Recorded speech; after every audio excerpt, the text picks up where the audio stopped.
అందరికీ నమస్కారం. భరతమాత పునర్వైభవ ప్రాప్తి కొరకు అంకితమైన నవభారతానికి స్వాగతం, సుస్వాగతం. 8వ భాగంలో శివాజీ తండ్రి షహాజీ కర్ణాటక మీదకు దండయాత్ర చేసి బెంగళూరులోనే సుబేదార్గా నియమించబడడం గురించి తెలియజేశాను. ఈ భాగంలో శివాజీ పూనా జాగీర్లోని యువకులకు సైనిక శిక్షణ ఇవ్వడం గురించి తెలియజేస్తాను. పూనాలో శివాజీ కోసం దాదోజీ కొండదేవి నిర్మించిన భవనానికి పెట్టిన పేరు రంగమహల్ అని గత భాగాలలో తెలుసుకున్నాం. శివాజీ చరిత్రను తెలియజేసే కొన్ని పుస్తకాలలో రంగమహల్ అని, మరికొన్ని పుస్తకాలలో లాల్ మహల్ అని చెప్పడం కనిపిస్తుంది. శివాజీ భవనానికి 2 పేర్లు ఉన్నట్లుగా మనం భావిద్దాం. రేయరేశ్వర ఆలయంలో స్వతంత్ర రాజ్యాన్ని స్థాపించాలని ప్రతిజ్ఞ చేసిన యువకులు అప్పుడప్పుడు రంగమహల్లో కలుసుకుని రాజ్య స్థాపనకు అవసరమైనటువంటి పథకాలను ఆలోచించి వాటిని జాగ్రత్తగా అమలు చేయడానికి ప్రయత్నాలు ఆరంభిస్తారు. యోజన ప్రకారం ప్రతి గ్రామంలో ఉన్న యువకులందరూ సైనిక శిక్షణ పొందుతారు. వీలైన చోట్ల నుంచి ఆయుధాలు తెప్పించుకుంటారు. గ్రామాల్లోని గుర్రాలను చక్కగా మేపి వాటికి చక్కటి శిక్షణ ఇస్తారు. గ్రామాల్లోని ప్రజలే చందాలు వేసుకుని మంచి అరబ్బీ గుర్రాలను కొన్నారు. పూనా జాగీరులో ఉన్న మావళీలు చాలా ధైర్యవంతులు. తాము నమ్మిన వారి కోసం ప్రాణాలను ఫలంగా పెట్టి పోరాటం చేసేవారు. మావళీలు పుట్టుకతోనే సైనికులు. వారికి గుర్రాలను, ఆయుధాలను ఇచ్చి మంచి శిక్షణ ఇవ్వగలిగినట్లయితే వారెటువంటి పోరాటమైనా చేయగలరు. ఎవరినైనా ధైర్యంగా ఎదుర్కొనగలరు. అందుకోసం వారికి మేలుజాతి గుర్రాలను, అధునాతన ఆయుధాలను ఏర్పాటు చేసి వారిని ప్రత్యేక దళంగా తయారు చేస్తారు. ఈ సమయంలో ఓ సంఘటన జరుగుతుంది.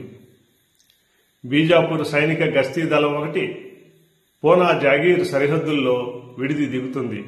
ఆ దళంలోని కొందరు సైనికులు జాగీరులోని ఒక గ్రామానికి వెళ్లి అక్కడున్న వారిని పొట్టేళ్లు, మేకపోతులు ఇవ్వమని అడుగుతారు. దానికి గ్రామస్తులు డబ్బిస్తే ఇస్తామన్నారు. దీంతో ఒకరిద్దరు గ్రామస్తుల్ని సైనికులు కొడతారు. దాంతో కోపించిన గ్రామస్తులందరూ తమ దగ్గర ఉన్న ఆయుధాలను తీసుకుని హర హర మహాదేవ్ అంటూ ఆ సైనికులపై తిరగబడతారు. ఆ గ్రామస్తులు తమ పైన తిరగబడతారని సైనికులు కలలో కూడా ఊహించలేదు. వారు భయపడి పరిగెత్తుతారు. విషయం తెలిసిన మిగిలిన గస్తీ దళం మొత్తం వచ్చి గ్రామం మీద పడతారు. అప్పుడు ఆ గస్తీ దళానికి గ్రామస్తులకు హోరాహోరీ పోరు జరుగుతుంది. గ్రామంలోని ప్రజలందరూ తమకు దొరికినటువంటి ఆయుధాలను, కర్రలను తీసుకుని ఆ సైనికులతో పోరాటం చేస్తారు. ఈ పోరాటంలో ఇటు గ్రామస్తులకు, అటు సైనికులకు బలమైన గాయాలు తగులుతాయి. చివరికి సైనికులు పరిగెత్తి పోవాల్సి వస్తుంది. ఈ విషయం తెలిసిన వెంటనే దాదోజీని వెంటబెట్టుకుని శివాజీ గ్రామానికి వచ్చాడు. వాళ్ళందరికీ వైద్య సహాయాన్ని అందిస్తాడు. శివాజీ వచ్చి స్వయంగా తమను పరామర్శించినందుకు గ్రామస్తులందరూ చాలా ఆనందిస్తారు. శివాజీ తమకు తగిన నాయకుడని భావిస్తారు. ఈ సంఘటన జరిగిన తరువాత ఒకరోజు శివాజీ, జిజియాబాయి, దాదాజీ కొండదేవ్, తానాజీ మాలుసరే, నేతాజీ ఫాల్కర్, పిశాజీ కంగ్ వంటి వారు ఆ విషయం గురించి మాట్లాడుకుంటున్నారు. ఆ గ్రామంలో ఉన్నవారు ధైర్య సాహసాలతో పోరాడారు కాబట్టి సరిపోయింది, లేకుంటే చాలా నష్టం కలిగి ఉండేదని శివాజీ అంటాడు. దాదోజీ కొండదేవ్ కూడా నిజమేనంటాడు. ఈ విషయం తెలిస్తే బీజాపూర్ నవాబు కోపడతాడేమోనని జిజియాబాయి అంటుంది. కోపడితేనే అని తానాజీ మాలుసరే అంటాడు. తరువాత గ్రామస్తుల మీద ప్రతీకారం తీర్చుకోవడానికి బీజాపూర్ నవాబు అదనపు సైన్యాలు పంపితే అప్పుడేం చేయాలి అని జిజియాబాయి అంటుంది. వస్తే ఎదుర్కొంటామని పిశాజీ కంక్ అంటాడు. ఎదుర్కొనక తప్పేదేముందని దాదోజీ అంటాడు. పారిపోయిన సైనికులు మరింత ఎక్కువ మందితో వచ్చి ఆ గ్రామం మీద దాడి చేస్తే ఏం చేయాలో మనం ఆలోచించాలి. సరిహద్దు గ్రామాలను రక్షణ దృష్ట్యా మరింత పటిష్టం చేయాలని శివాజీ అంటాడు. దాదోజీ ఆ గ్రామానికి కొంత మావళి దళాన్ని పంపి కొన్ని రోజులు ఉంచుదాం, తక్కిన సరిహద్దు గ్రామాలలో ఉన్న యువకులకు, ఉత్సాహవంతులైన పెద్దలకి మరికొన్ని ఆయుధాలను పంపి వారికి మావళి సైనికుల చేత మరింత శిక్షణనిప్పిద్దాం. ఈ పని ప్రస్తుతం బీజాపూర్ సరిహద్దుల్లో చేస్తే చాలు. నిజాం షాహీ రాజ్యం నుండి మనకు ఇప్పుడేమీ ప్రమాదం లేదు అని దాదోజీ చెప్పాడు. అక్కడున్న వారందరికీ ఆ సలహా నచ్చింది. ఏర్పాట్లను పర్యవేక్షించడానికి తానాజీ, నేతాజీ, పిశాజీలు నియమింపబడ్డారు.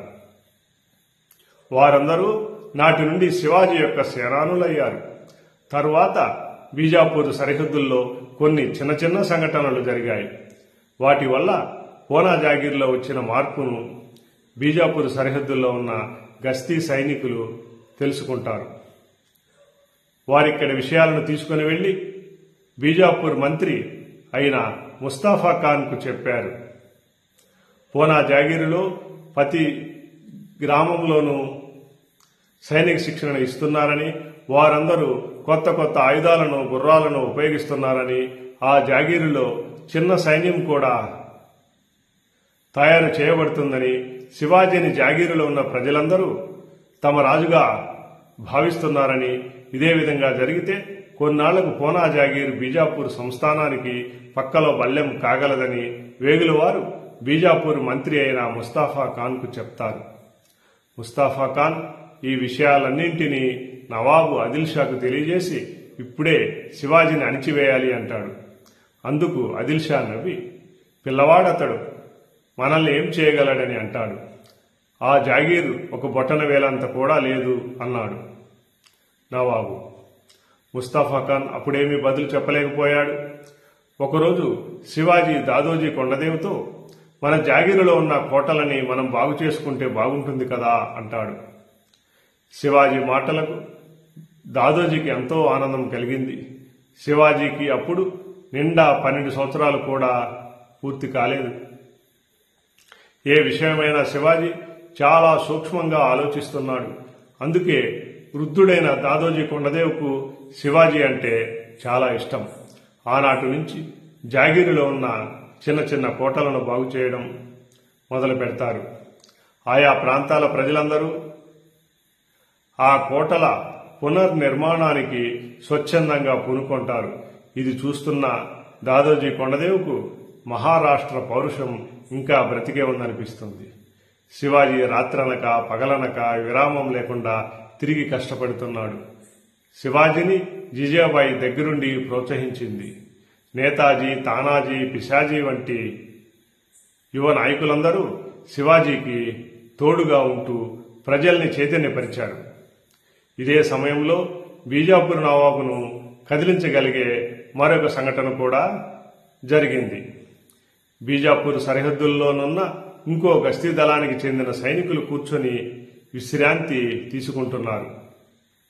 అప్పుడు ఆ దారిలో గ్రామస్తులు కొందరు పశువులను పక్క గ్రామాల్లో అమ్ముకోవడానికి తీసుకెళ్తున్నారు. సైనికుల్లో కొందరు వచ్చి మంచి కోడె దూడలని ఇవ్వమన్నారు. త్వరగా అమ్ముడుపోతున్నాయని భావించి కోడె దూడలని ఇచ్చారు. కానీ సైనికులు వారికి డబ్బు ఇవ్వలేదు. 2-3 సార్లు గట్టిగా అడగ్గా మమ్మల్నే డబ్బులు అడుగుతారా అంటూ గ్రామస్తులను చితకబాదారు. వారు ఈ విషయాన్ని ఆ పక్క గ్రామానికి పర్యవేక్షణకై వచ్చి ఉన్న పిశాజీ కంకుకు తెలియజేస్తారు. పిశాజీ వెంటనే గ్రామస్తులపై సైనికుల దాడిని గురించి శివాజీకి, దాదోజీకి చెప్పి పంపిస్తాడు. శివాజీ ఆ గస్తీ దళాన్ని ఎదుర్కొని ప్రతీకారం చేయమని చెప్పి కొంత మావళి దళాన్ని కూడా పిశాజీకి సాయంగా పంపిస్తాడు. పిశాజీ కంక్ వెంటనే ఆ గస్తీ దళం మీద విరుచుకుపడి వారిని హతమారుస్తాడు. అందులో ఒకరిద్దరు తప్పించుకుని వెళ్లారు. వారి విషయాన్ని ముస్తాఫా ఖాన్కి తెలిపారు. ఈ విషయం తెలియగానే ముస్తాఫా ఖాన్ మండిపడ్డాడు.